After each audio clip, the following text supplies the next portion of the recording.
You can run the best campaign, you can even become the nominee, and you can have the election stolen from you. How can you win with Russian interference, though? That's a real what I'm thing. scared about in 2020. But rightly. Because I think he's an illegitimate president that didn't really win. So how do you fight against that in 2020? You are absolutely right. He's an illegitimate president in my mind. Would you be my vice presidential candidate? Folks, look, I absolutely agree. Trump didn't actually win the election in 2016. He lost the election, and he was put into office because the Russians interfered. Trump knows he's an illegitimate president. The president-elect, although legally elected, is not legitimate. I don't see this president-elect as a legitimate president. You said you believe that Russia's interference altered the outcome of the election. I do. We have a president who, if in fact it is proven, has been assisted by the Russians and may in fact not be a legitimate president. The one thing that Trump is fearful of when it comes to his being president is that finally we will see how illegitimate his victory actually was. I have an objection. I object to the 15 votes from the state of North Carolina. I object because people are horrified. He's an illegitimate president. Do you believe Trump is a legitimate president? What I believe is that there's no question that the outcome of this election was affected by the Russian interference. But there absolutely is a cloud of illegitimacy. So that legitimacy is in question, yes. So that was a very tainted election. And in that sense, it's illegitimate. Why do you think the president is going to such great lengths to essentially prove that he beat you? Because he knows he didn't. He knows he's an illegitimate president. Stolen emails, stolen drone, stolen election. Welcome to the world of unprecedented Trump. So do you believe President Trump is an illegitimate president? Based on what I just said, which I can't retract. The Russian attempt to have the election, and frankly, the FBI is weighing in on the election, I think makes his election illegitimate. There was a widespread understanding that this election was not on the level. We still don't know what really happened, Isaac. I mean, there's just a lot that I think will be revealed, history will discover, but you don't win by 3 million votes and have all this other shenanigan stuff going on and not come away with an idea like, whoa, something's not right here. The outcome of the election was affected by their interference, and now we need to know, to what degree, if any, the Trump campaign was actually in collusion with Russia. He knows he's an illegitimate president. So of course he's obsessed with me, and I believe that it's a guilty conscience. We actually won the last presidential election, folks. They stole the last presidential election. And Al Gore won that election. I think he won it anyway. Actually, I think I carried Florida. Bush versus Gore. A court took away a presidency. If all the votes were counted in Florida, that Al Gore would be president today and George Bush would be back in office. I come from Florida, where you and others participated in what I call the United States coup d'etat. There's no doubt in my mind that Al Gore was elected president. I rise to object to the fraudulent 25 Florida electoral votes. I must object because of the overwhelming evidence of official misconduct, deliberate fraud, and an attempt to suppress voter turnout. It is signed by myself on behalf of my diverse constituents and the millions of Americans who have been disenfranchised by Florida's inaccurate vote count. The Supreme Court, not the people of the United States, decided this election. Speaking to a Democratic group in Chicago Tuesday, he made it clear he thinks Al Gore was the winner. By the time it was over, our candidate had won the popular vote, and the only way they could win the election was to stop the voting in Florida. Catherine Harris, Jeb Bush, Jim Baker, and the Supreme Court hadn't tampered with the results, Al Gore would be president. The Supreme Court elected the president. 2004, yes. Al Gore won the state of Florida in 2000, although not the presidency. But the Supreme Court tampered? That's a large charge.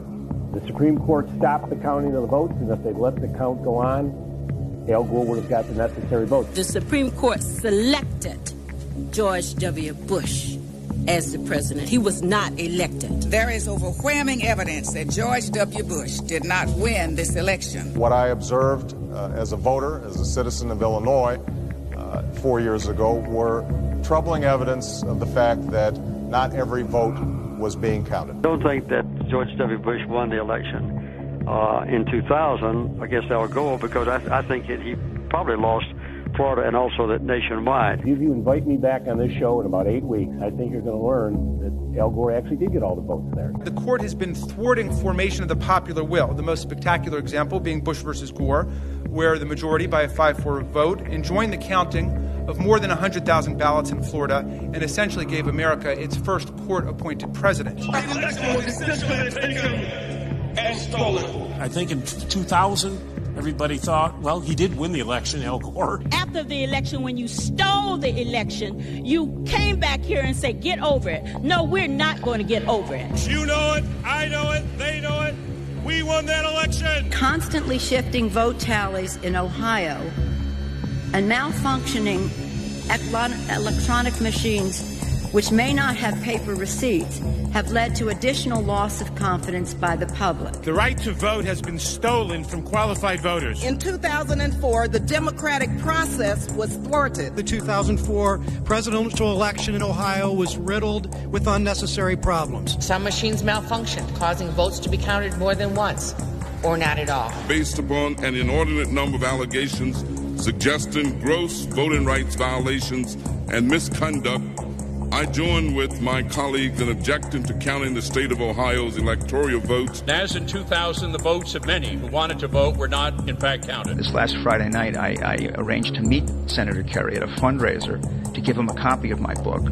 He told me he now thinks the election was stolen. The wife of John Kerry said she has lingering doubts about the legitimacy of the election. Her theory goes like this. Two brothers, she calls hard right Republicans, own 80% of voting machines in the U.S. Therefore, it would be easy to hack into the mother machines that control the electronic voting. There were numerous irregularities in Ohio, including large percentages of rejections of provisional balloting, problems with voting machines. As we look at our election system, I think it's fair to say that there are many legitimate questions about its accuracy, about its integrity. There are still legitimate concerns over the integrity of our elections. The question, obviously, is how many instances were not caught that we don't know about. Number one, we've seen a lot of what I'll call honest glitches where it just didn't work right, but also that these machines are hackable. A dishonest employee of the vendor or a dishonest employee of a local board of elections or simply someone who knows electronics and has a computer at home could hack into these machines and put in a secret instruction to disregard every 20th Democratic vote or add 10% to the carry or to the Bush vote or whatever, and you might not ever know it. I agree with tens of millions of Americans who are very worried that when they cast the ballot on an electronic voting machine, that there is no paper trail to record that vote. The numerous irregularities that occurred with the electronic voting machines in Ohio on November the 2nd of last year point to an unresolved national crisis. We cannot declare that the election of November 2nd, 2004 was free and clear and transparent and real. There must be independent testing of the voting machines used in Ohio. I'm not confident that the election in Ohio was fairly decided.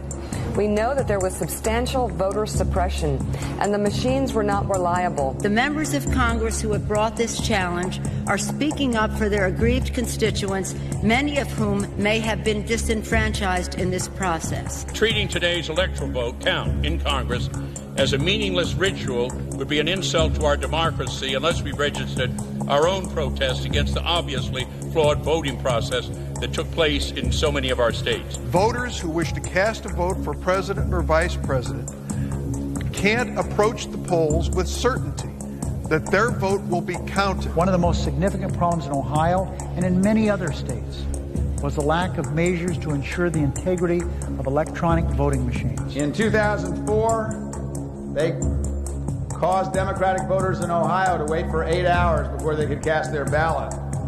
They turned the Department of Civil Rights and the Justice Department into the voter suppression division with voter ID laws, voter purging, voter caging, voter intimidation. There aren't going to be any more election stealings. And despite the final tally and the inauguration and the situation we find ourselves in, I do have one very affirmative statement to make.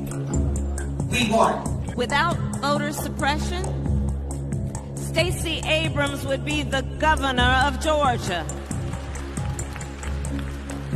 And Andrew Gillum is the governor of Florida. I acknowledge that former Secretary of State Brian Kemp will be certified as the victor in the 2018 gubernatorial election. This is not a speech of concession. If she'd had a fair election, she already would have won. You refused to concede and say that you lost. Do you stand by that decision today? Absolutely. The election was not fair. The process was not fair. If Stacey Abrams doesn't win in Georgia, they stole it. It's clear. It's clear. I think that Stacey Abrams' election is being stolen from her. You notably did not concede. I did not. Okay, you acknowledged that he won, but you did not concede. Correct. 5 months later, do you still feel like your opponent won through voter suppression? Yes. Georgia voters did not have their votes counted. They were not allowed to cast votes. They had their votes discarded.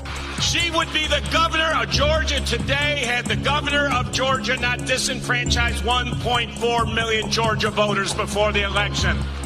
That's what happened to Stacey Abrams. They took the votes away. Was the election in Georgia statewide a free and fair election? It was not a free and fair election. Reminder, she wrote, Brian Kemp stole the gubernatorial election from Georgians and Stacey Abrams. And it was not fair to those who filled out absentee ballots, and depending on the county you sent it to, it either was counted or not counted, assuming you received it in time. Brian Kemp oversaw for 8 years the systematic and systemic dismantling of our democracy, and that means there could not be free and fair elections in Georgia. It certainly gave the appearance of unfairness, and I think it was unfairness. Stacey ran a great campaign. She probably won. But will I say that this election was not tainted, was not a disinvestment and a disenfranchisement of thousands of voters? I will not say that. Candidates, both black and white, lost their races because they have been deprived of the votes they otherwise would have gotten. And the clearest example is from next door in Georgia. Stacey Abrams should be governor, leading that state right now. So you don't feel that you lost fair and square? I'm not saying it's going to be legit. It's the increase in the prospect of being illegitimate is a direct proportion to us not being able to get these reforms passed.